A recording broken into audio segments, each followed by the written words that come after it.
अस्सलाम वालेकुम रहमतुल्लाहि व बरकातहू। जनाब आज भाइयों की फरमाइश से माशाल्लाह बहुत ही ज़बरदस्त और क्वालिटी वाला माशाल्लाह बकरा ले आंदे ने ते वीडियो ना रवना, वीडियो स्किप नहीं करना कि तुहानू अच्छी तरह मालूमात हो सी ते ज़्यादा टाइम भी थोड़ा नहीं लाना। जनाब आज जनाब लिया माशाल्लाह चंगे लंबे कन्न वाला ब्लैक बीतल अमृतसरिया और जनाब यह चीज़ होंदी है माशाल्लाह क्वालिटी वाली, हर पॉइंट हर गल पूरी माशाल्लाह बिल्कुल वाइट अख दे विच ने, चिट्टे सिंग और कन्ना दी लेंथ वेखो आम बकरे दी इतनी लेंथ नहीं होंदी। इहदी उम्र भी तुहानू दसी है जनाब सिर्फ 5 महीना का माशाल्लाह पटोरा है, लेकिन लगता इस तरह पिया जिवें 8 तो 10 महीना का माशाल्लाह पिया, लेकिन बिरा हिने बिरा वाजे गल कर दे सिर्फ 5 महीना का।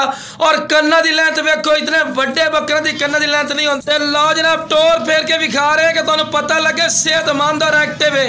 तो लो जनाब माशाल्लाह फेस नकौड़ा चेक करो जनाब, इहनू तोता फेस आंदे ने। और क्वालिटी चेक करो माशाल्लाह, अख चेक कर सकते हैं वाइट अख दे विच जिवें नगीना होंदा माशाल्लाह, हर पॉइंट पूरा माशाल्लाह बिल्कुल तोता फेस। एक क्लोज करके तुहानू विखाइना विरा के तुहानू पता लगे इहनू तोता फेस आखदे ने। और कन्ना दी लेंथ वेखो माशाल्लाह अद्धा बकरे लंबाई तिकर माशाल्लाह कान नप्पड़ रहे हैं। और चौड़े कान चेक करो माशाल्लाह, यह नस्ल होंदी विरा शौक रखना ने ते यह शौक होंदा ने। बड़े दिनों बाद जनाब जो बकरा माशाल्लाह मिला तो मैं क्या भाइयों ने विखा दईए।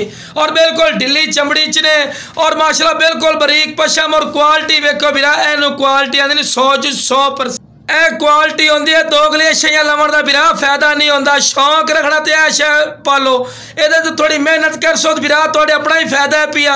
बकरियां वास्ते ये प्लस दोम वेखो बिल्कुल तीर वाली कर सीधी, हर पॉइंट पूरा कोई पॉइंट की कमी नहीं। तो थोड़ा रैड तेज भरना पोसी, लेकिन चीज़ A+ ने जिन्हों A+ और इस तो बाद बिरा क्वालिटी नहीं होंदी ने, कोई कमी है तुसी खुद भी चेक कर सकते हैं। और जिस भाई ने चाहिए जनाब स्क्रीन पर नंबर चलता पे इससे राबता कर लवे, इंशाल्लाह प्यार मुहब्बत रह कोई रैड नजायज नहीं लेने। ओके जनाब, अस्सलाम वालेकुम सारे भाइयों।